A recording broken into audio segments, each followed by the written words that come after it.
Station. What is going on, everybody? Welcome to One Collection Down and welcome to Sci-Fi Fest 2026, the final Sci-Fi Fest show of the month. I'm so happy to be ending it off with a bang with none other than John Carpenter's They Live, man. This is going to be a really fun one. Glad everybody could join us. Of course, I'm always joined by a great group of people. I can't wait to get them out here. So let's get started. First up, I'd like to welcome everybody. Help me welcome my brother from Go Figure Reviews, Jelani. Station. What is going on, man? Yeah, man, I'm glad to be here too, man. And it's a movie that I enjoy. So I'm glad that you had this list. I'm glad you came up with this Sci-Fi Fest with Robbie. It's so impressive. I'm so glad to be here. And let's obey and marry and reproduce. Let's do all the things we got to do.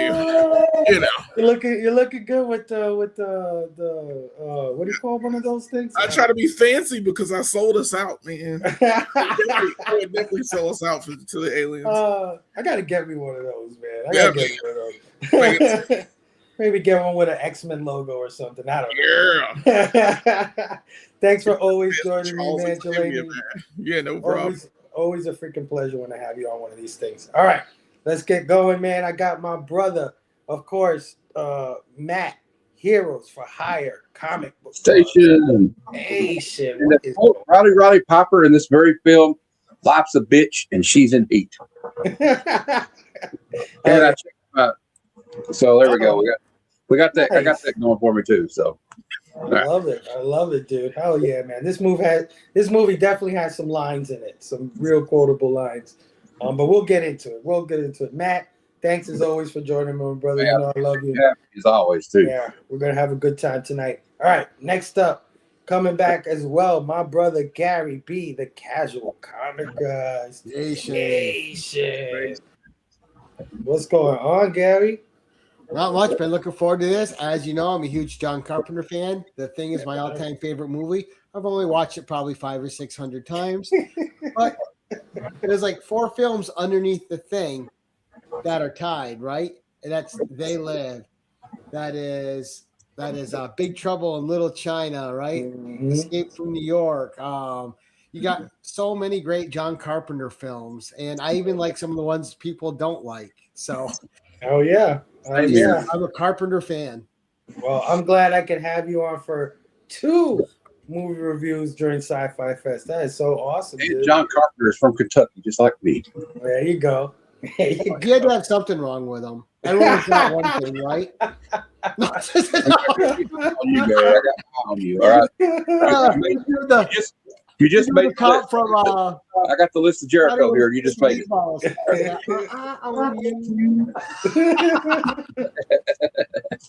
right, let's keep going, man. Well, everybody, help me welcome my Blaine Fable, the all new, all different Blaine Fable show co-host, my brother. Haven't had him on here for a while, so I'm so glad he made it tonight. I'm talking about my homie Stu, Dr. Doom Fan Club. Station, man. Had to be here for this classic, man. Of course, Jelani sold us out. I can see him. I can see us down there in the base and him just walking up behind us and putting his hand on our shoulder. What's up, fellas? Like, I will destroy you all just for my benefit. He's helping out there destroy humanity. Absolutely. Yeah. Everything's good. I get a fancy gold watch and everything. You just need a cigar now. Shit, you know what? I might sell this out too for that watch, man. You could disappear like that? I don't know. It's a teleportation watch. I might be in there. The cigars come from Divas because I could get down with that. And I don't think I've done a show. I haven't done a show with Gary B where he hasn't talked about a John Carpenter movie. Yeah, like you know what I mean. I know he's told me before that The Thing is his comfort movie. It's what he watches to go to bed. He watches what he watches to go to bed at night. So happy to be here with you fellas, man. Yeah, it's gonna be a good time. Oh yeah, strange movie to go to bed to, Gary. I gotta tell you. The thing is, my all-time favorite. It is a comfort movie. I can put that on, and I'm just feeling good. Dude, amen. All right, let's keep this train moving. Making his debut on my channel, as well as the movie reviews we do here. This brother is always supporting us, always in the chats, always there for the movie reviews, and I had to have him on because he had some great points about the movies we were watching in the chat. And I said, man, I got to get this guy on the show, and he finally is here. Everybody help me welcome my homie Chad Metal Elf Collectibles Station. Station, Chad. Hey, thanks for having me. I appreciate it. I'm really excited to talk about this movie, man. I've watched it a few different times, even the commentary, to get all the themes, which could probably go on for about 3 hours. Oh, the commentary is great. Yeah. Oh yeah. Well, I'm glad you did your homework, Chad. We definitely get into the themes. So I can't wait to hear what you got to say about the themes in this one, because honestly, this one has an obvious theme, and then it has a bunch of layered themes that I think we could pick up on. But yeah, before we get into the movie review, let me say what up to the wonderful people in our chat. As always, starting off the chat, we got our brother Jay from Hydra Asylum Comics saying, have an awesome show, 5 bubblegums out of 5 for me. What up, Jay? Right off the top. We got our homie Matt pulling double duty in the chat saying, I came here to do 2 things. Chew bubblegum and review They Live. And I'm all out of bubblegum. We got our homie Jeff, Big Jeff, as I like to call him, saying, you look like your head fell in a cheese dip back in 1950. Like pouring perfume on a pig. Definitely look out for Big Jeff during March Madness, man. I got Big Jeff on 2 movie reviews for March Madness. Hell yeah. Also making his debut with me in March Madness, our brother Pete from Most Dope Comics saying, let's go, dudes? Pete. Yeah, look out for Pete. What's Pete hopping on? I gotta look it up. Yeah. I'm Pete, sure you got a full list. Put it in the chat, Pete. Put it in the chat if you're still there. Another brother of ours making his debut in March Madness with me will be none other than Aaron from Psychotronics Work on Station. What is going on, Aaron? Can't wait to have Aaron on. Aaron is going to be on Misery. That I know. Yeah. Great. We just sealed the deal the other day with Aaron. So welcome, Aaron. Thanks for joining us. Of course, pulling double duty, Dr. Doom's fan club saying Station Gang. Hell yeah. Jelani also Station. Oh yeah, man. And Gary B. Station all. And of course, our homie Dynamite in the house. Station. What is going on, Dine? How are you? All right, fellas. Let's get into it, man. John Carpenter's They Live. Pull out my notes here. All right. They Live. Written, directed, and scored by John Carpenter. When writing the screenplay, though, he decided to use the pseudonym Frank Armitage as an allusion to one of his favorite writers, H.P. Lovecraft, as Henry Armitage is a character in Lovecraft's The Dunwich Horror. Frank Armitage is also the name of Keith David's character in the movie, which I find very interesting, to use the character as your pseudonym name for the screenplay. The screenplay is based on a 1963 short story, 8 o'clock in the morning, by Ray Nelson, which appeared in the November 1963 issue of the magazine of fantasy and science fiction. It was also based on the comic book adaptation of 8 o'clock in the morning, entitled Nada. The comic was illustrated by Bill Ray and appeared in the anthology comic book Alien Encounters in April 1986 from Eclipse Comics. Carpenter acquired the film rights to both the short story and the comic version before writing the screenplay to this movie. In the book, a man is put in a trance by a strange hypnotist, and when he awakens, he realizes that the entire human race has been hypnotized and that alien creatures are controlling humanity. He has until 8 o'clock in the morning to solve the problem. So a little different than what this movie's about, but kind of the same thing. The movie was released in North America on November 4th, 1988, and debuted at number 1 in the box office, grossing $4.8 million during its opening weekend. It had a $3 million budget, so it made its budget back the first day it came out. But it ended up grossing $13.4 million in North America. It initially received negative reviews from critics who criticized its social commentary, writing, and acting. However, it later gained a cult following and experienced a significantly more favorable critical reception. It is now regarded by many as one of John Carpenter's best films. And this movie, just fun facts, it influenced a lot of stuff, as we know, including the artist Shepard Fairey. Have you guys ever heard of Shepard Fairey? No. Not offhand. Shepard Fairey is the guy who designed the stickers Obey. You've ever seen those stickers Obey? Yeah. Right? Yes. I think he's done some design work for Barack Obama, for Barack Obama's campaign. So yeah, he said, quote, "They Live was the basis for my use of the word obey. The movie has a very strong message about the power of commercialism and the way that people are manipulated by advertising." So this movie had a big impact on his art. And another fun fact, one of the film's most famous lines, "I have come here to chew bubblegum and kick ass, and I'm all out of bubblegum," was improvised by Piper on the set. But it's hard to say for sure, but it may have been inspired by another film, as a similar phrase appeared in the 1973 film Five on the Black Hand Side, where a character proclaims, "I ain't giving up nothing but bubblegum in hard times, and I'm fresh out of bubblegum." So it might be that Roddy Piper was a fan of Five on the Black Hand Side. Oh yeah. So yeah, man. They Live, basically the story about a drifter, right? Comes into town looking for work, and he stumbles upon a network of, like, I guess you could say freedom fighters or rebellion people. And you know, he's not quite sure what they're rebelling against until he puts on a pair of sunglasses and comes to find out that the whole world isn't what it seems. So yeah, overall thoughts on They Live. Jelani, I'll start with you, brother. Something about Sci-Fi Fest really got me, and the movies that we have reviewed, I'll watch a few of them, and I realize as a kid they scared the crap out of me, and this movie scares the crap out of me when I was young, because how ugly the aliens were. They were so off-putting when I saw it as a kid that I was like, I would turn off the TV or change the channel because it freaked me out as a kid.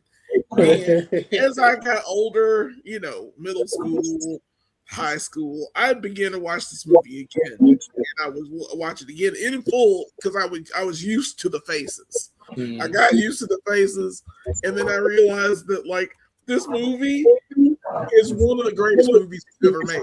It is so on the nose for its commentary, for its basic setup. Guy comes into town, find out, you know, it's economic, like, what is it? Economic downfall of a society to where everyone is homeless. It kind of mirrors what we're going through right now. Yeah. It's a little too on the nose. So he gets in here and realizes that people are actually find freedom fighter base and doesn't know it for real until it happens, and he puts those sunglasses on. The entire adventure begins, and I don't know initially what I would have done, Right. other than immediately sell out. Like, alien overlords, I understand your plight. Here they are. Can I get my fancy watch now? It seems like they don't want to bother us past that. I'm like, ooh, there's some more guys over there. You know, do you want to be a part of the group? Do you want to obey? Do you want to obey? Do you? So I love this movie. If you didn't notice, I enjoyed it thoroughly. Oh yeah. Matt. Overall Let me thoughts get this. on I'll try They to plug Live. these headphones in and see if that helps any.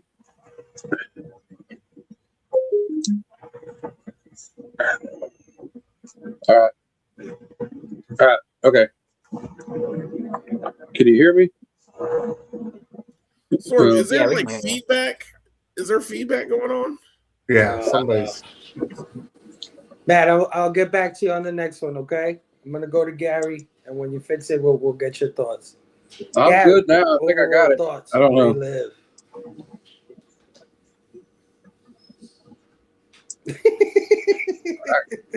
You're muted, Gary. Good job. Should we tell him? No, I think he's telling. And we still can't hear him. What the hell's going on? Technical difficulties Shit. tonight, man. Have we really been Wild. taking over? He's doing the bit. Yeah, it's the aliens, doing the man. I bit? think we've been taking See? over, dude. I see what's happening now. Yeah, they've infiltrated the airwaves. You have been silenced. Damn, dude. All right. Well, Gary, we'll get back to you as well. My I guess it's me. Wow. Still, what are your overall thoughts on They Live? Incredible classic to revisit, man. Not no, Stu we as lost. well. What? You can't hear me? What the? You're getting all of us. Wait, Not do me. you guys I'm hear good. me? Anybody in Yeah, yeah, we hear you. Yeah, you don't Yes, hear me? I can hear you. How do I sound Join now? us. Is it still noisy? I can't hear anybody. Wait, well, let's see. Chad, say something, Chad. I'll say something. Can you hear me? We're doing a mic check. I can hear you, Chad. Shit. Yeah. I like I can live hear you. mic checks. I think What it's. the heck just happened to this stream? Holy crap. Bro, this is your fault, lady. You said you're selling out. I'm going to blame you for this shit. I'm just saying. I told you. Oh, hold on. Let me Join bring us. everybody out. Maybe I'll bring them out. And we bring them back in. Wow, I've never had that technical difficulty before, I got to tell you. All right. I mean, I'll give it to you, but Let's bring in Matt it's again. all good. Can you hear me? Yes, sir. I hear you. Yeah, I can hear you. Do you hear ambient noise again? No. Yes. Well, I can. Does it It's sound like okay. a fan? Be my fan. What is it? All right, let me bring back Gary. Gary. I love live sound checks. This is the best. This is crazy. Gary, I can't hear you, Gary. All right, I'm sorry. All right, let's check on Stu. Let's see on Stu. Gary, you might have to come back in. Can you hear me? You hear me? Yes. No? You sound great. Yes? Yes. I don't hear Stu either. Maybe it's me. All right, I'm going to pop out. All right. So, guys, How's it going? I guess No Stu. way. Yeah, pretty good, pretty good. I was gonna say, so who hasn't said anything? Gary, did you talk? Nope. We Okay, can't I hear can't Gary. hear you. I can't Can't hear hear you. you. So Stu, how about you, man? Tell us about They Live. Loved revisiting this classic. Just an incredible experience, man. I found, you fall in love with it. I think all How about over now? again every time you watch it. Yeah, I can hear you now, bro. Yeah, and it's just like you wait for him to throw those glasses on for the first time. I just love the look of the aliens. It's incredible. Love the performances inside of it, and I love like the back half of the movie, man. I just think it's things pick up at the right time, and yeah, it's always a joy to rewatch, and just crazy how ridiculous it can be, and it's truth telling. You know what I mean? It's wild that it's and it's sad that it's as relevant as it is now in 2026. So yeah, always love the rewatch and strolling down memory lane with this one. It's special. Oh, yeah. Can you guys hear me? Yeah, man. Yes. Yes, you can always hear Oh, me. Yeah, this is the right absolutely. stream for everything to go buggy, though. I Right? know, right? It That is. was crazy. That was It crazy. is. Jelani, Transmission. let me see your wrist, Jelani. Oh no, I don't have it right now. I have sold it. Of course, I take it off. I take he's it got off. to keep them in view at all times. I wish I had those contacts, man, right now, right about now. Yep. Right. Oh no, I'm not one of them. I just help out. Okay. All right. Matt, let's go back to you, my brother. Overall thoughts. Well, I love this movie. Like Jelani, it kind of freaked me out when I was a kid. I was probably about 11 years old, I guess, when it came out. And I didn't really think of what the other themes were. But, like, you know, when you look back at it, you know about what was going on in 1988. It kind of makes more sense. And I don't know what it was about John Carpenter in the 80s, but, like, he's almost predicted our future in some ways. We're just being straight up. Yeah. But, like, the thing is, like, the stuff in this movie that's happening in the movie where they're in this shanty town. These guys, there's a lot of people like that out there still today working poor. They're working a job. They're homeless. Yeah. And so it kind of hits hard there too. Like he could have been talking about us now, even though, you know, I've heard Carpenter talk about it. We'll get into the theme later, but just the way he does it, you know, the thing about John Carpenter in the 80s also, if you're wanting there to be a movie at the end of it with a happy ending with a bow put on the end of it, I'm afraid I've got some bad news for you. Because I don't know, I think John Carpenter didn't really have a lot of hope in humanity. Like you see the ending of like Escape from New York, and the state pussy's got this tape that's going to save the world. What's he do with it? He tears it up and throws it away. Yeah. The end of the thing, what do? They just sit there. Well, I guess we'll just sit here and find out, right? Like they're both going to die. And this movie's the same way. These guys go out kind of like the Alamo, you know, but they go out heroes though. So that's the important thing. And like all the stuff about the subliminal ads, that always freaked me out, dude. Because like like I don't know, just the way they did it, you know, and perfect casting. And kudos to John Carpenter for taking a risk and casting Roddy Piper in this film. Yeah. Everybody probably thought he was out of his damn mind doing that. Yeah. And he really shined, you know, he's really stepped up to the occasion. But I think Piper's wrestling background probably helped him to do a lot of the stuff that he did in this movie, because that all they're doing is playing a character anyway. So I always say, like, I always tell people, don't be surprised when a wrestler is a good actor. Right. You know? 100%. And so I don't know. It's just a great sci-fi movie. Like, oh yeah, it's got one of the most epic fight scenes I've ever seen in a movie. And John Carpenter's quoted as they said, I was watching the making of it behind the scenes today. The guy asked him, said, did you think about editing that down after you saw how long it was? And here's a direct quote from John Carpenter to that guy. He said, fuck no. And also, like me and Fable, like I showed the Fable the other night, reminded him, it's often homage. They even homage this in South Park when Timmy and Jimmy fought each other. You know, and he did it like they did it for a shot. Matt and Trey did a shot for shot recreation of this, except with Jimmy and Timmy. So it's got that iconic stuff going on, and it's just like, you know what? It's pure John Carpenter, and that's all I'm going to say. It's just pure, 100% unadulterated, uncut John Carpenter. Oh yeah, you think that fight scene is gonna end like 3 different times, and it just doesn't. End. It's like a wrestling match. It's like a wrestling match. Yeah. Oh, Gary, it's the best fight ever seen. Well, talking about the fight scene though, they rehearsed it for 2 weeks and shot it for 3 days. Yeah. But you know, I love this movie. I got my little John Nada right here. Yeah. Hey, Nice. But dude, the one with the alien face looks cool too. Oh yeah, and of course, like when movies have never bothered me. I can't remember watching a movie and ever be freaked out or scared.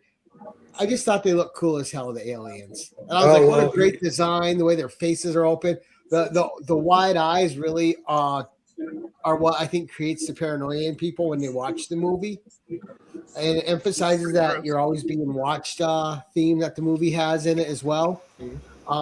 I love the behind the scenes about this movie as much as I love the movie. The fact that John Carpenter and Roddy Piper hired real homeless people to be in the movie and fed them and took care of them during the whole shoot. It's just amazing. Instead of getting actors that they're going to pay scale, they employed people that needed jobs, and that was also part of what the movie was about. So they actually put that in practice, and just John Carpenter knows how to cast. One thing with his movies is casting is impeccable. There's always an obscure choice. You're like, oh, okay. You see why he did it, right? If you notice, he likes to cast lead actors that have presence. Roddy Piper has presence. Kurt Russell has presence. And swagger. They got to have the swagger, too. There's got to be an element of swagger to them. And with them, you need that other actor that can match that energy. And, you know, that was Keith David's job in two of the best movies of his, right? In The Thing and in this one. And Keith David, another guy that could just be the main actor, because this dude's absolutely amazing in everything he's in. He doesn't just go on set and he doesn't play a part. He nails the part, and movies are lesser without him in it. You know, and the thing with this movie is, you know, people think Roddy's was a chance, but this movie doesn't hit the way it should hit without Roddy Piper and as that lead. Yeah, he played a great everyman. He played a great hard worker. You know, I work hard for a day's pay, but I think one of the things and you guys, right, and you guys touched on it earlier, right? This movie has something in it that John Carpenter films aren't known for. You know, The Thing a little bit has a couple of them. Big Trouble in Little China has a few of them, but catchphrases, right? And you guys have said a couple, but you know, there's others like Mama Don't Like Tattletales and you know, just you're okay. This one, fucking ugly, real fucking ugly. You know, there's a lot of great little lines in it that stick in your head.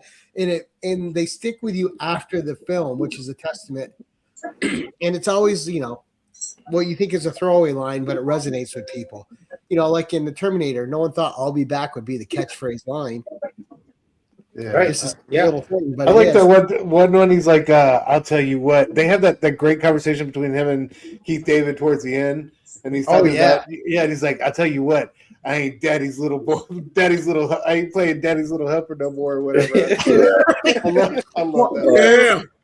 And I love too Meg Foster in this. So Meg Foster is like one of those actresses I had like a major crush on growing up. Right? Yeah. Those eyes, man, they're just. Oh yeah. She was a great evil Lynn in the first Masters of the Universe movie. She was really freaking evil in Leviathan. She wasn't in it a lot, but every time she was like this menacing boss type from above. And it's just good presence. And this movie, it just has everything you want, right? It's got action. It's got deeper levels to it. You can understand the people who sell out, and you can understand the people who don't. And it's got a gimmick with the sunglasses. Yeah. And you know, the thing about Piper is like he had no trouble getting the character, because if you know anything about him, he was homeless on the streets when he was 13 in Canada. Yep. And became and his the priest at where he was staying at the church at his parish said, "Look, you're either going to learn something like wrestling, or you're going to end up going to jail on the streets out here, and you're not going to like what happens." So he had a hard scrabble life, and I think he could relate to the characters in this movie. Yeah, absolutely. I can't agree more. I think it's a big missed opportunity that Roddy Piper wasn't in more movies. Very true. The guy definitely made a splash in his first role in this film. And I, you know, it was a different time in WWE at that time, and I know that Vince was very upset with him that he went off to do this movie. But I wish he would have dived deeper. You know what I mean? Because he definitely had a future in film. Vince fired Jesse the Body Ventura for going and doing shooting Predator. Predator, yeah. It was just a different time. And the thing is, though, they're mostly remembered for those two movies, right? Roddy for this movie and Jesse for that one. Yep. And I'm kind of surprised that you weren't ever perturbed by any movies, Gary, growing up. May I suggest Necromantic to you? You might have a hard time going to bed after that one. Chad, overall thoughts. I love Hell Comes to Frogtown. Oh, that's a good old one, man, for sure. This one, I have a similar history to Jelani with it. I think I saw it probably like 2 years after it came out, so I was still under 10, and it freaked me the hell out, especially the black and white scenes, because previous to that, the only black and white thing I had seen was probably like the Andy Griffith Show, or maybe even the Twilight Zone, right? But that's like really tame compared to the juxtaposition of like a regular guy, and then it goes to black and white, and it's like these creepy ass aliens that are among us, you know. So I haven't seen this for probably, I don't know, 15 years. And on the revisit, I've caught a lot more things. But this is probably my third time watching it. Okay. So you liked it overall, I'm guessing. Oh, yeah. There were so many things. I mean, from when I was a kid, I had an idea like it was cheesy and scary. Like I didn't get it when I was a kid, but yeah, like I said, I watched it a couple times, and then the commentary along with it, and yeah. I'll get to my rating later. I saw this in the movies when I was a kid.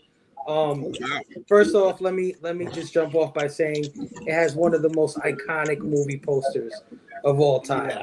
Roddy Piper pulling the glasses down with the reflection of the aliens in the glasses. I bought a few comic books that homage that movie poster. Love it so much. And yeah, man, I was like you guys, I was just floored by Roddy Piper. I grew up watching WWE, so I knew of Roddy Piper and all his hijinks with Hulk Hogan and all that stuff in the 80s. And yeah, and I couldn't wait to see him in this movie because he's like an early Stone Cold, like an early Rock prototype kind of guy. Like, you know what I mean? He had a lot of personality, talked a lot of shit in wrestling. And I gravitated to him in wrestling. So I just knew he was going to kill this role, and he absolutely killed this role. And watching the movie, I didn't know how deep it would be, right? Like I thought it was going to be like Roddy Piper versus the aliens, but just the way when he puts on the glasses and he discovers all the underlying shit that's really going on, that's when the movie got really chilling. I remember that feeling like, holy shit. Like it's sort of like the Matrix, right? Like when you find out everything's a glitch or whatever. It is quite wild. But he sells it too as the everyman, you know? And it's a misdirection too by Carpenter, because you kind of think this movie's going to go one way if you don't know what it's. If you just like tuned in and didn't know what it was about or didn't see the trailer, you know, like, oh, he thinks these guys are like smuggling drugs or something, and it's just a bunch of sunglasses. He goes, "What the hell's this?" Yeah. And it just takes a turn when he puts those glasses on. It's like, wow. That scene was so chilling, and him realizing how many of these motherfuckers were in there, like how many of them are just walking around amongst us, and then his reaction to everything was so good. Like you said, when he was like, "You're okay." Well, this one's fucking up. Another thing I can say about this movie is my dad, my old man, he doesn't like movies like that usually, right? He watched this movie on like TNT or something one night, and he really enjoyed it. Like, oh man, he's like, when they put them glasses, he goes, oh crap. Yeah. So it got my dad too. Well, it's just one of those things that you're like you said, it's crazy, but is it crazy? Right? Is it that outlandish that something like this can be happening, or we could be having this wool pulled over our eyes? It's totally plausible. It's happening right now. Yeah, in a lot of ways. Absolutely. So yeah, it not only ended up being a pretty good film and an action film or whatever it is, but it also became a great science fiction film. and that's why I chose it for Sci-Fi Fest, because I think it's one of my favorite science fiction films of all time. And Oh yeah, easily. yeah, I knew that right away as soon as I saw it as a kid. It's always lived rent free in my head. So yeah, I love this movie as well. But we touched on some of the characters in this film, and this film doesn't have that many characters, right? But we'll try to see what we could pull out of our asses after we get past the first one or two.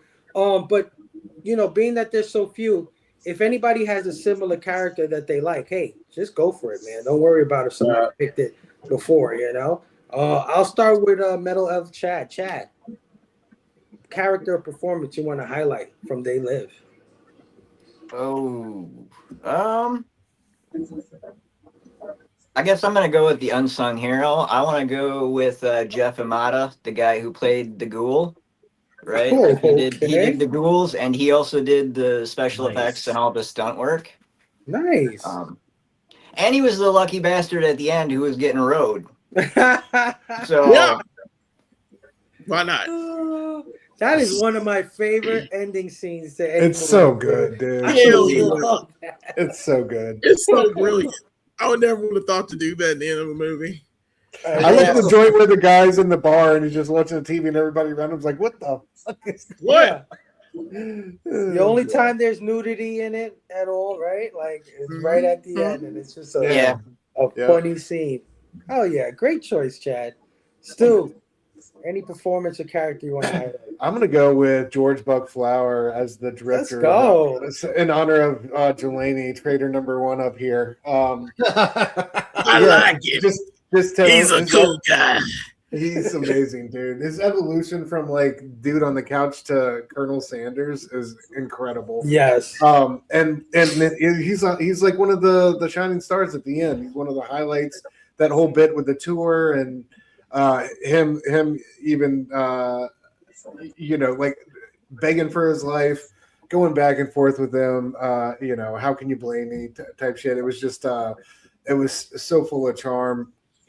You couldn't help but just love the guy, and then of course he gets off scot free, right? Like it was so how he just got do stuff out of there. So yeah, man, I gotta highlight his. He was it was just cool to see him come back in that way. And I didn't put two and two together at first, but eventually it was right. Cool to see, like they're our friends. They recruit anybody. Anybody in this. Right? Alien society. All you gotta be doing is have a heartbeat and you're in. I love when he was like, "Hey boys, I didn't know you were part of the party as well." Party? Yeah. Yeah, he's like, but y'all need to get some new clothes. He's like, now that you can afford it, like he was clowning him. Oh yeah, he was awesome, man. He's been in a few movies. Isn't he the bum from Back to the Future? Yeah, dude, he's the drunk dude. Yes. Great call. Yeah. Freaking drunk pedestrians. Gary, one character. I know, I'm going to behave this time. Although I will say, you're not the boss of me. No, I'm not going to go with either of the big two, Fable, because it's too easy. Instead, I'm going to go with the underlying human menace in this movie, and that's Meg Foster. Because you know who she is in this movie, right? You ever see that meme with the gamer mom? And you see the guy run backwards and dive in the car? Like, I've seen that. Old ad, or like they're doing a little preaching thing and about kids getting in vans. Okay. And one of them's this hot gamer mom, and don't get kidnapped. If Meg Foster was the gamer mom, I would have been kidnapped. All right. So, like Roddy Piper, just not suspecting her, she played the menace part so well. Like when she's with him, he's like, put the glass on. She goes, oh, that her line delivery right there is great. I'll put the glasses on, and she knew how to play it, so he didn't suspect her, right? But I'm going to see what you want me to see, and so there's, at that point, there's no point in him having her put the glasses on. So the menace is really cool. She knows how to play it like she's not one. And then the unsuspecting hitting him through the window. That was awesome, dude. Like she was just a great underlying menace. And her performance in this added a lot. And then the most hated moment in the movie when she shoots Keith David off camera? Yeah. Yeah. I forgot that she killed Keith David. Yeah, As that soon as was- she Yep. shot him, all I wanted Roddy Fair. Piper to do was the suplexer off the building. Right. Yes. 100%. Because I mean, you know, Roddy dying, that was his hero's journey. The Keith David character didn't deserve to die. Right. He Yeah. didn't get No, there. that was Yeah. that was so unexpected out of left field. I was like, oh hell no. And she shot him right in the head. So you know he's I dead. know. He did. Yeah, he dead. Oh yeah. Oh yeah, it Great just- choice, man. Yep. Great Thank you. choice. Meg Foster, I'm not gonna lie to you guys, she used to scare the shit out of me when I was a kid. Like Oh, 'cause those of her eyes? Yeah. Yes. Dude, exactly. Yeah, Gary those just are brought up awesome. Evil Lynn. Now all I can think about is Evil Lynn and those eyes. She can get it. She can Right. still get it though. Dude, when they yeah. cast her as Evil Lynn, it was such a great choice. Oh my God, she was incredible. I was watching that just the other night, man. Yeah, Her voice, she's her like a mannerisms, fucking her demon. posture. Wasn't She wasn't does. she in She just wasn't got she the in look. V too? And her and Kirstie Alley both had the same kind of And eyes. I can't remember the name of it, but facts. she was in a movie where she was like a leader of this cult, and she was a horrible person. I can't remember the name of it, but it's so scary. She was so scary in it. And I those, was so scared. but- I mean, she's beautiful. I'm not saying she's Yeah. she's a looker for sure. No, No, but yeah, she for knows how to sure. play menacing. But She those does. eyes, man, I mean, how can you even lie to that lady with those Nah, eyes? they cut through your soul, bro. They cut through your soul, She stared at me, and I'd be like, "I'll do whatever you want." right? Matt, character or performance you want to Yeah. highlight, bro? I mean, I know it's obvious, dude, but I can't help it. I'm a big wrestling fan, Yeah, let's so go. I got to go with Roddy Piper because he's good at playing every man because he wasn't every man. You know, he like I said before, he had a rough childhood. His dad kicked him out of the house when he was like 13 years old, and he lived in like Saskatchewan, Canada, which is like, if you know anything about Canada, that's in the middle of nowhere. Right. And so he came up in the school of hard knocks. So and like, you know, he also when the fight court and everything, he helped choreograph that scene. Yeah. Because he was also very cool with the other actors, with Keith David, because he knew how to make it look real about hurting somebody. So he made sure he didn't want to hurt nobody. And that thing Well, about Keith Meg David hit him with said that he hit Roddy a few times, but Roddy Yeah. never hit him. Yeah, never Yeah. touched him. And the thing with Meg Foster, that scene where she hits him with that champagne bottle, she could not get it to break over his head. And he said, "Just lay in there like that." She finally did. You know, he's like, "I can take it. I can take it." Like, you know, if you see him at WrestleMania fighting Goldust, he let Goldust hit him with a car Yeah. for real Mhm. because he didn't give a crap. And like, another really thing about him is like, he brought his own thing to the table. Like, because I've been a fan of his ever since I was a little kid. I mean, me and my dad were watching wrestling on Sunday morning, Piper's Pit, and he busted a coconut right over Jimmy the Superfly Snuka's head and really laid it in there. He probably gave him a concussion. And all those one-liners, like, he always had some great ones in wrestling too. See, like one of my favorite ones was, "You never throw rocks at a man with a machine gun." And but like, see, like when he would put those lines in here, he told John Carpenter, "I got a notebook." He carried a notebook around to write these little one-liners down for his wrestling promos. So he had all these things saved up. Mm. And he may have like offered it from a movie or something, and he was like one of the greatest heels of all time in wrestling. I mean, he could make everybody want to just kill him, like, you know. And that's the key to being a great wrestling heel. But he knew how to also be a babyface, and he was a babyface in this movie. And yeah, I can't say enough for a guy that really not done any movies to come in and do what he did in this movie. And it's a shame that he didn't get more opportunity to show what he could have done. And like, I'll be honest with you, one of the few people that when he died, I almost cried, even though I didn't know it was this guy. So Yeah. I just think he just does well. And him and Keith, now I'm not going to talk about Keith David. I'm just saying that he had great chemistry with both Keith David and Meg Foster, and who are both seasoned actors. Yeah. And to be able to do what he did is really says something about him. That, Well, you know, I think he's one of those guys that just got along with everybody he met. Because Yeah. you know the thing about the wrestlers that play the heels is they're usually the best people in real life. Right. Yeah. Oh, like, yeah. You're backstage about how Hulk Hogan really was with other people that he said were his friends. But then Piper was supposed to be the bad guy, but he ends up being nicer than Hogan, in my opinion. Right, That's my right. opinion. Yeah. But anyway, that's what I like. And he was humble. He was a humble guy.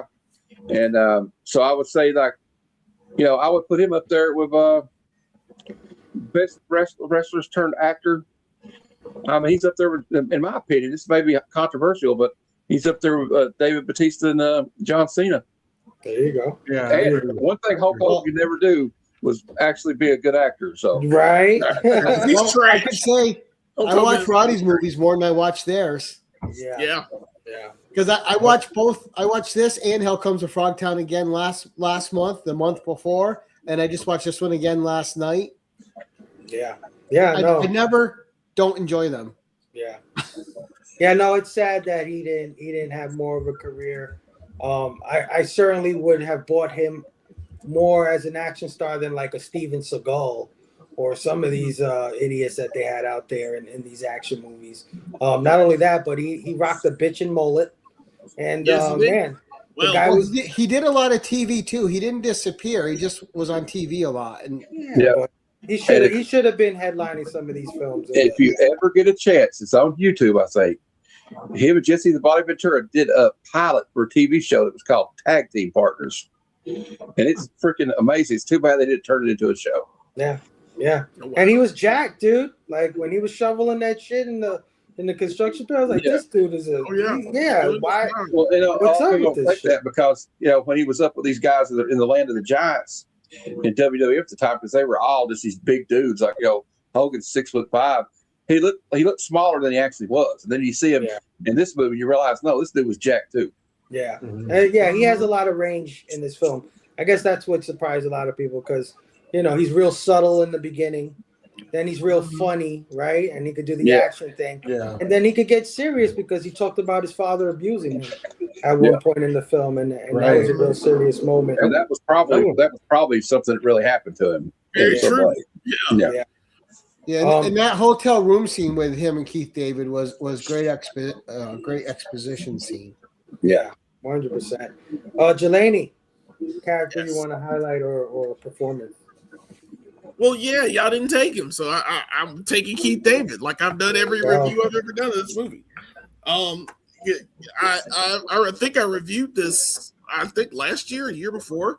I love this movie, so Keith David is still one of my favorite characters. Absolutely. He who makes the goal makes the rules. It's the golden rule. Right. Yeah. Mhm. He's one of the characters that really stands out because he left his family to Detroit to go to work, just like everyone else pretty much in this movie, because they're so downtrodden. Mhm. And he keeps his head down, he does his work just like John Nada. And it's so impressive that Frank is one of my favorite characters because he would have been me had I not gone to the right side. Well, and he also held his own with Rodney and all the physical stuff, right? That fight. That fight is one of the greatest fights to ever happen Oh, yeah. in cinema, period. Like Oh, the yeah. fact that Amen. they choreographed it for as long as they did, and as well as it's performed, because you watch it and he's honestly like of course it never ends. It's Right. like they probably did multiple takes, and the takes just looked like the way it was cut. It looked like it was one continuous shot of them fighting, Yeah. and I'm pretty sure dozens of takes. So I'm impressed that Keith David was able to hang with Roddy Piper. Well, he And- said he never didn't not feel safe with Roddy. He felt Yeah. safe all the time, he said. Yeah, Well, it yeah. choreographed it excellently. It just Right. makes no sense that we have this as one of the greatest moments in cinema.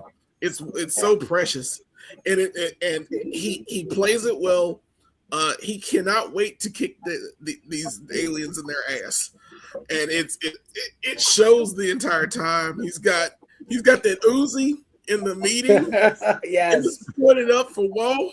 And I'm like, the second I saw it, I was like, oh yeah, I'm impressed every time. I choose. I'm glad none of y'all picked him because I love Keith David in this movie, and I hate he gets taken out by Meg Foster. Yeah, I do too. Yeah. And hey, Pretty eyes, bro. one of the best voices in the business too. Yeah. Yep. Oh yeah. Yeah, Definitely. without a doubt. So, yeah, I choose him every time. Oh yeah.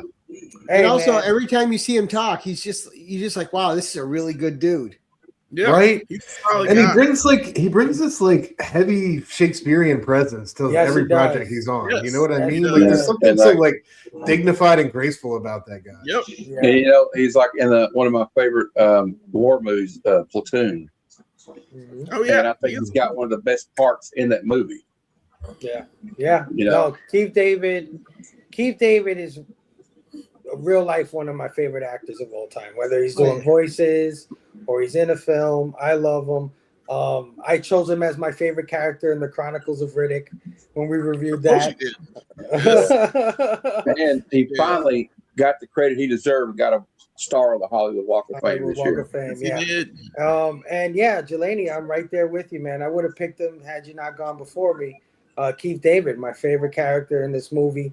I love that he's a down ass friend. There's something about loyalty that always attracts me. If a character is ride or die, I am usually gonna pick that character, and he's one of those, right? Like Loyalty. even when he knew that Nada murdered people, right? Because to him, he just killed people. He walked in a bank and he killed a bunch of folks. He killed some cops. He still came and gave him a week's full of pay. Yeah, right. That's how they even started getting into the fight in the first place. And then when he finds out why Nada did what he did, then he's just like, "Come on, dude, I'm on this mission with you."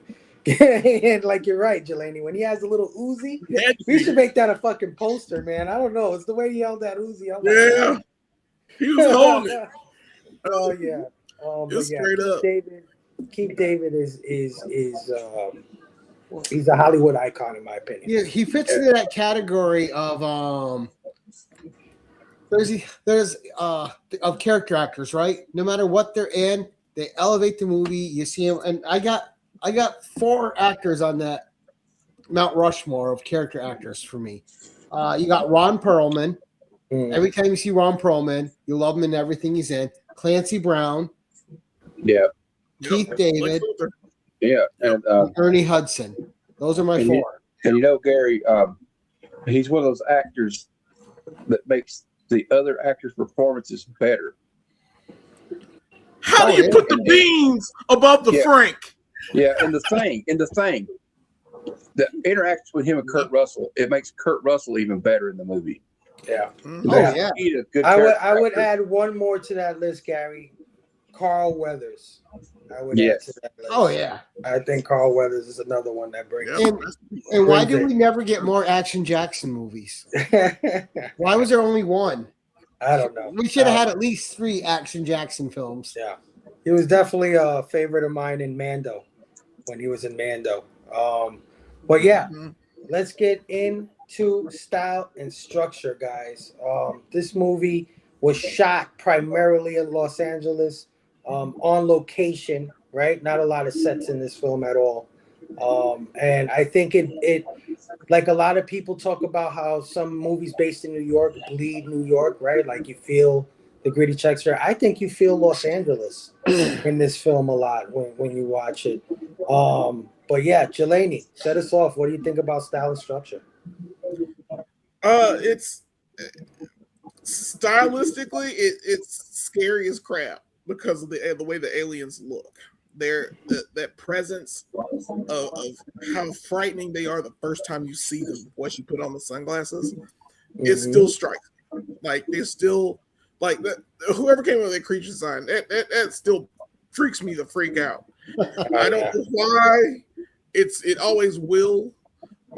It's one of those brilliant things, and they did this for $3 million, and they were able to pull that off so brilliantly. I even like the little flying saucers that are coming out, hey little buddy, you're coming telling me I like some fish. Boom. It's so cool that he was able to still make that under budget and still have it look as well as it did. All of the signage, all of the magazines, everything, just all of the everything that they did, meticulous. It's brilliant that they had like scenes, just whole shots. And the first time you see the guy with the newspaper and he's looking at it, and his face next to this white background of just blank black and white words that are just subliminally put there. It's so crazy. I just never knew that they were able to do this on that scale. I don't know why. I was like, oh man, they made this made on a whole bunch of newspapers. They're just pitch white, and with just black letters and other things. And it's just it's so iconic how everything looks, how everything feels. It feels like people are really suffering while the rich are getting richer, and that gap goes further and further. So stylistically, it's brilliant. Structurally, it's perfect. It's an hour and a half. Get your point across. Hey, they're aliens, bruh.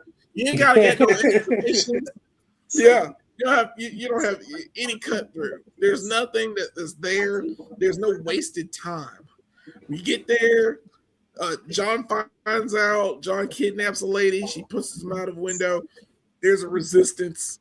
Put on the sunglasses. Whatever. All these things happen. You get back to the news station. He's betrayed, but not before he's able to destroy the satellite that shows that these things have been hypnotizing us all this time. We need that resistance. I think we need that resistance now, but I don't want you guys to have it. I don't want you guys to have it. That's it. Oh yeah, dude. Matt, style and structure. What do you think? Well, it's just iconic for one thing. And also, like I was saying about before, it's like the beginning of it, you kind of feel like the movie's going one way, and then there's like this misdirection. Like you think, well, maybe they're smuggling drugs or something, and that's what Piper thinks. That's what his character thinks. And then when he puts those glasses on, it turns into a whole completely different movie. And also, Carpenter was highly influenced by sci-fi films from the 50s and early 60s. And if you, I get this like 1950s like sci-fi vibe, or like some 1960s episode of The Twilight Zone or Outer Limits when he puts the glasses on. When he puts the glasses on, yes. It reminds me of the Twilight Zone episode, right? Exactly. Rod Serling wrote about. And so that's kind of like I take a little tribute to that. And then it kind of gets into like, the kind of resistance thing. And like, it's kind of like an ongoing theme that John Carpenter has. Even like characters like Snake Plissken or McCready. It's like these guys that kind of go against the grain.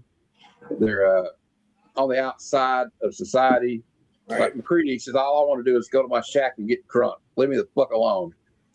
And same thing, Snake Plissken just wants to be left alone.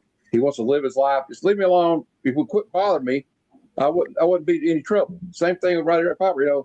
If y'all just give me a good job, I'd be cool. Right. And also, it's got some heavy stuff going on in this movie, but like just. I don't really see many flaws in this movie. To be honest with you, like Jelani was saying, an hour and 30 minutes, make your point, get in, get out. That's like how a John Carpenter movie is. Yeah. This may have been one of his shortest films, though, actually, but like there's no like part where this movie drags. Right. So like I just like the way it was edited. I think it was great, greatly directed, greatly acted. So that's all I can say about it. I think that pretty much sums it up. Yeah, 100%, dude. This movie definitely moves at a brisk pace. It's in and out, and just before it could overstay its welcome, it ends. And it ends in a bang, like we said earlier, literally and figuratively. Gary, thoughts on style and structure? Well, one thing, and it was touched on just a minute ago, is budget for this movie. It's a small budget. You don't feel that budget at all in this movie. The money that they had is used wisely, and using using the environment that you have around you and making it feel like it feels authentic. Authenticity matters. Mhm. This feels authentic. The budget's in the right places when it needs to be there. And and just the pacing. John Carpenter knows how to pace his movies. You got kind of this meandering 15-minute introduction, and then it's off. The races are going, and it's tension, tension, tension, tension, tension, tension, end. And he knows how to build it. He knows how to build it without blood. He knows how to build it without gore. And there's nothing wrong with either one of those things. I love some gory movies and some bloody movies, right? And you fall asleep to them too.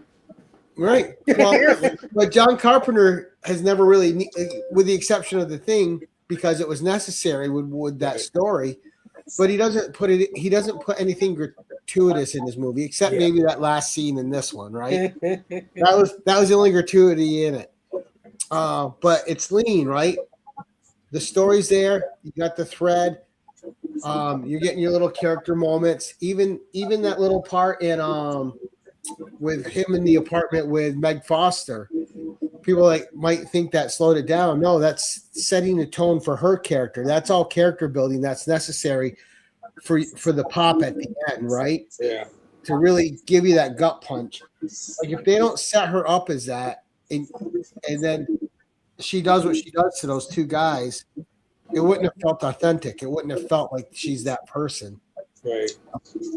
Right. So the world building great, the authenticity great, the pacing's great, and he knows how to set up those little moments. So yeah, 100%. Oh yeah, Stu, style and structure. What do you think? Yeah, man. I mean, style is obviously off the chain. It's a John Carpenter movie, right? Yeah, I just think from the beginning, those shots of LA and how big the city kind of looms there in the beginning, and how it's a character throughout. Like Gary was saying, the fact that they hired people from Skid Row and gave real homeless people work here. I think he was trying to get that point across from the very beginning, that with the homeless camp. I think you could feel.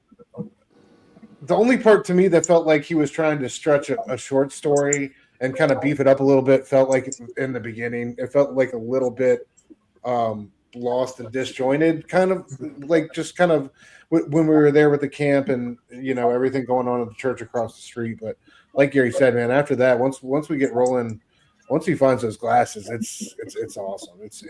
Like you talk about the style. I mean, I could watch black and white scenes all day long. They're just every single one of them is a work of art. And yeah, I just love how Orwellian it is, and the message,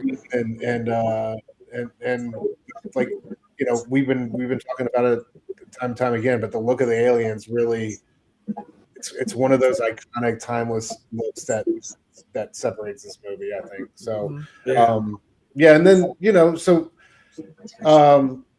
I think style is always there.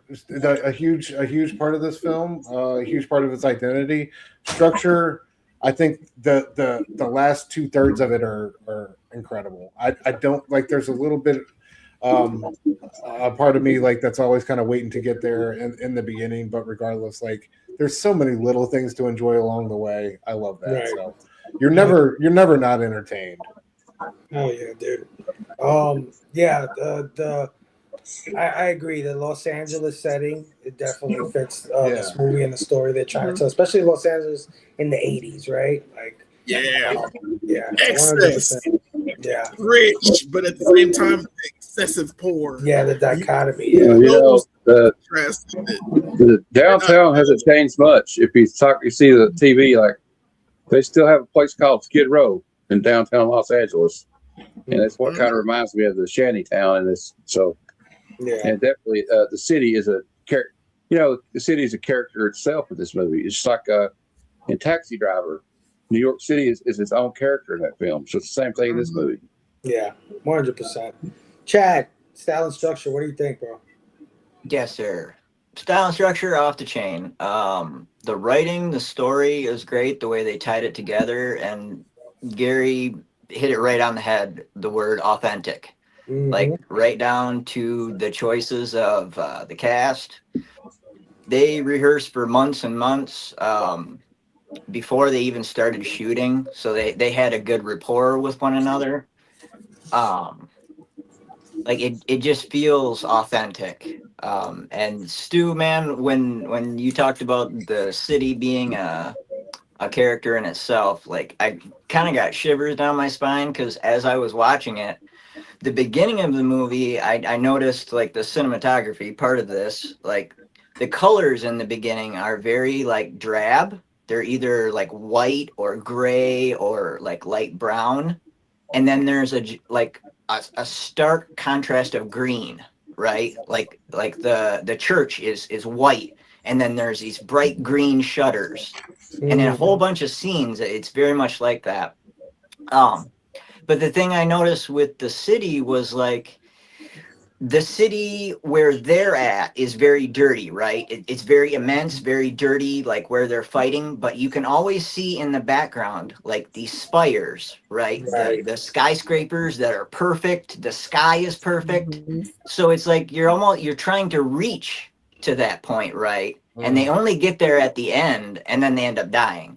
You know, spoilers. Well, it's like a class division, and you can see the class division in the movie. Yeah. Mhm. Yes. Yep. Like this is where we live, and you can look over there, right? You'll never really get there. You can try to, like he says, I'm going to keep my head down, work hard, and you know, you're never going to get to that point playing by those rules. Yep. But you can look. Right.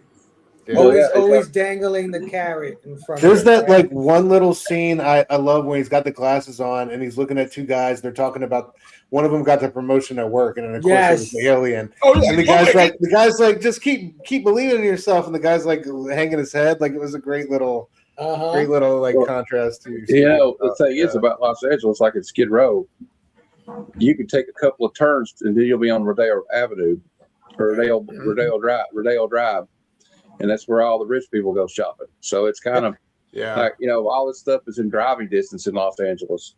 Yeah, I mean it's the same thing here in New York. I'll say that's in most cities. Yeah, it's always like that. Same thing here in New York. You go to 96th Street, and once you cross that street, you are in the hood, my friend. and it's stark. Does not You take can see the difference. But yeah, man, great point, Chad. Great point. All right, man, let's get into. Well, let me put my thoughts. My bad, I didn't even get to myself. Everything you guys said, I think the style is fantastic. I love the Los Angeles 80s setting. I love that sunset. That Los Angeles sunset. I don't know what it does. It's always the way it paints scenes. I absolutely love it. I love John Carpenter's wide fisheye angle shots. I love them to death. Everything he puts in that camera, he knows his composition. You know, in the beginning when the train's pulling in, you see it right there. It's beautiful. When John Nada visits unemployment or whatever, the employment place, you can see that curvature to the building. You know what I mean? It's that fisheye lens that he uses. I love it. I love his stylistic choices when it comes to that, in the bank and everything. The aliens, fantastic. I mean, you can tell that that's not a lot of makeup, right? It's probably just a fucking mask that you could pull over your head because it's just teeth that move, right? When they talk, it's not even like but it's brilliant. Yeah, but it's still brilliant regardless, like you said. Yeah. And I was looking at those dolls that came out, the Fugglers. Have you seen these Fugglers dolls with their fucking teeth? That's what I was thinking of when I saw them. I was like, dude, they need to do a They Live Fuggler. That would be awesome. I would buy that shit. Yeah, and structure, you guys said it already also. In and out, hour and a half. You know I'm a fan of movies like that. Stu especially knows. You love your dad. I saw and thought of you. I was like, I know why he's got this one on the lineup. He knows my 3-act structure. Give every structure a nice half hour to cook. You know, introduce us to everybody. Act 1, give us the problem. Act 2, Act 3, act on the problem. Like finish it out. And this movie does exactly that. Like Gary said, great use of his $3 million budget. They're underground in some facility. it could be anywhere. It's just a fucking hallway. They don't even bother to like kind of decorate it, right? But you still feel like they're in some sort of bunker. When he shows the people transporting to the planets and shit, right? That was kind of crazy, but it's also such a cheap effect. So, but it does what it needs to do. And of course, the black and white scenes. The black and white scenes. I mean, Matt hit it on the head. It definitely gives me a Twilight Zone feel. It absolutely transports me back to the 50s. And I feel like he used a whole different camera to do those scenes. Yeah. Dude, those were actually matte paintings. Those aren't film. Those are matte paintings. That is crazy. Yeah. Yeah. The texture that You did artist the same Yeah. thing in the thing too. Like when there's actors in the background, that's all the spaceship in the back is all matte paintings. Yeah. And one of the most iconic things from this movie is those 1-word or 3-word commands: obey, marry, and reproduce. I mean, that stuff is just fucking iconic. When he's flipping through the magazine and there's a bunch of the sayings in there. Yeah, I can definitely see artists like the guy we were talking about from Obey using this kind of stuff to use it as graphic design. So yeah, this movie artistically is great, structurally is awesome. Real brief, I wanted to touch on the music. Of course, the score is by John Carpenter, who scores almost all of his films. But he's also assisted. Hold on, I got it right here. He's also assisted by a man named Alan Howard, who I don't think gets a lot of credit when it comes to John Carpenter scores. But Alan Howard is a composer and sound designer, right? So like, not only does he does the music, but he does the sound effects and things like that. And I just wanted to give you a little bit of his history. He's collaborated with John Carpenter on several films, including Escape from New York, Halloween 2, Halloween 3, Season of the Witch, Christine, Big Trouble in Little Chinatown, Prince of Darkness, and They Live. So many of Carpenter's films he helped score with Carpenter. But his sound designs, right? He did all the Star Trek films, all of them, 1 through 6. He did the sound effects for, yeah. Raiders of the Lost Ark, Poltergeist, Back to the Future Part 2 and 3, The Little Mermaid, and Total Recall. He's worked on the sound designs for these films. That's awesome. Wow. And his team received an Academy Award for the best sound effects for The Hunt for Red October and Bram Stoker's Dracula. So this guy is Not too shabby. Yeah. Not too shabby for a guy like Carpenter to work with. But real quick, Chad, any thoughts on the music or sound of this film? I liked it. It was a departure from Carpenter's usual kind of music, I think it fit with that authentic tone, like when you were talking about that kind of composite scene with the train, and you got like the kind of like Chicago blues going. Yes. It gives that like every man's struggle kind of thing with it. And not that I don't love, the Carpenter synth stuff, but the blues stuff I love too. So it was cool. And the sound design was really great. Like even when he's in like the unemployment office, you hear it's mixed well. Like there's things in the PA going on, like people are moving around the office, but it's not overwhelming. You can hear all the dialogue. Like, really good. Really good. Yeah, absolutely. Stu, briefly, the music or sound design, what do you think? Yeah, I mean it's no Halloween, right? But it's all right. I mean it's not as memorable as some of his better scores, but it has its moments. For the most part, I enjoyed it. I do think like he really excels at those smaller ambient moments, like throughout this film here. I think that's like really where he's best at, man. Like, of course, is like those big famous scores, but I think like the way he can just fill a space or a moment with a certain tone or chord or whatever, I think is a huge talent of his. So. Yeah, absolutely.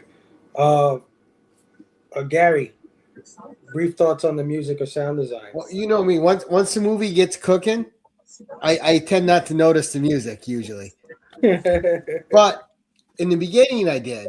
right? Because the music was serving two things. It was settling you into that environment and getting you going with Piper's character, right? With Nada. But it's also giving you a false sense of ease, which is going with one of the themes of the movie, right? It's also suckering you in. Yeah. It's hiding what's coming. So all that subtle music in the beginning, it lulls you into a nice little start, especially the scene in the beginning with him and Keith David getting to know each other. You know, I don't like being followed. I don't follow a man unless I know where he's going. And yeah, that was a great exchange. Yeah, but all that is setting you up easy, right? That way, when that reveal comes with the obey and all the signs and the glasses, it slaps you harder. Yeah. So so the music to me is effective. I got lulled in, and after it was going, it didn't distract me from what was happening. So I'm good. Oh, yeah. That's one of the biggest compliments I think you could give a movie is when, it does its job so well you don't really even notice it. Matt, brief thoughts on music or sound design. Hey, it's a John Carpenter movie, and the music's on point as always. And that bass line is very memorable. Dum, dum, dum. The first, yeah, it's just like, and you get this feeling like, yeah, these guys are down and out. Like it could have been like John Lee Hooker or something song or something. You know what I mean? Like, but like, he keeps it simple anyway. Even the ones who use the synth, like the theme to Halloween, Escape from New York, they're pretty basic, but they're so damn memorable. Like, Fable, remember those? I think it was a few days ago. We were backstage talking after a show, and I said, "Hey, man, just everybody remember this." And I played the intro to Escape from New York, and it's just so simple, just a few notes, but it gets the point across of what's going on in the movie. Same here. That's all I'm going to say. It's just John Carpenter's great. I wish I could have been in New York when he had that concert. Right. He knows how not to overdo it. Would have been awesome to see him live. That would have Oh yeah. Yeah. Oh yeah. Jelani, thoughts on the music or sound design? Do do do do do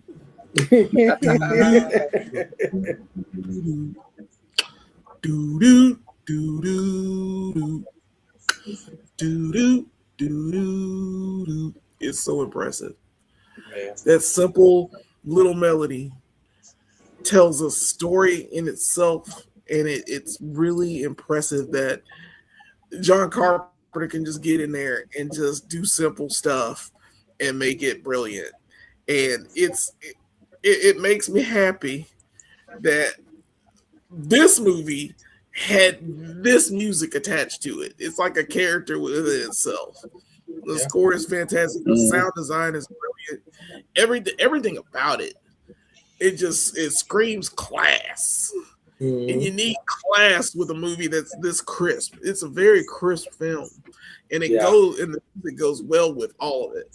And there's not much anything I can really say about it other than no notes past that. It's awesome. Yeah, I can't add much more to that either. I think I agree with all of you.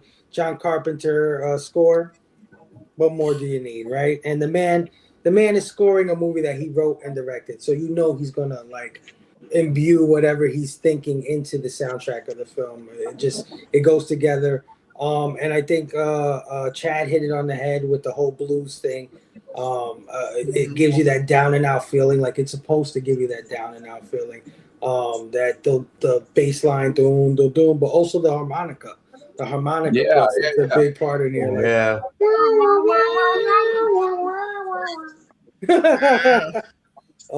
Great stuff. Different from a lot of his scores, right? For sure. Definitely. But a different movie too. For sure. So can't say much more. Score is great. All right, let's get into themes, guys. I talked about this a little earlier when I said that this movie has some obvious themes in it, but it also has some hidden themes, I think, in a lot of ways. Things that you could pick up on that are maybe a little relevant to yourself. You know what I mean? So I'll start it off with Jelani. Jelani, what do you think this movie's trying to say, or what is it saying to you? It's late stage capitalism at its finest. And who knew that aliens were controlling everything? You know, and they've been probably controlling it since like 1956 when we first get our She got her head dipped in the cheese. Yep. That's all it took, man. That's all it took. You know, the day the Earth stood still was probably the precursor.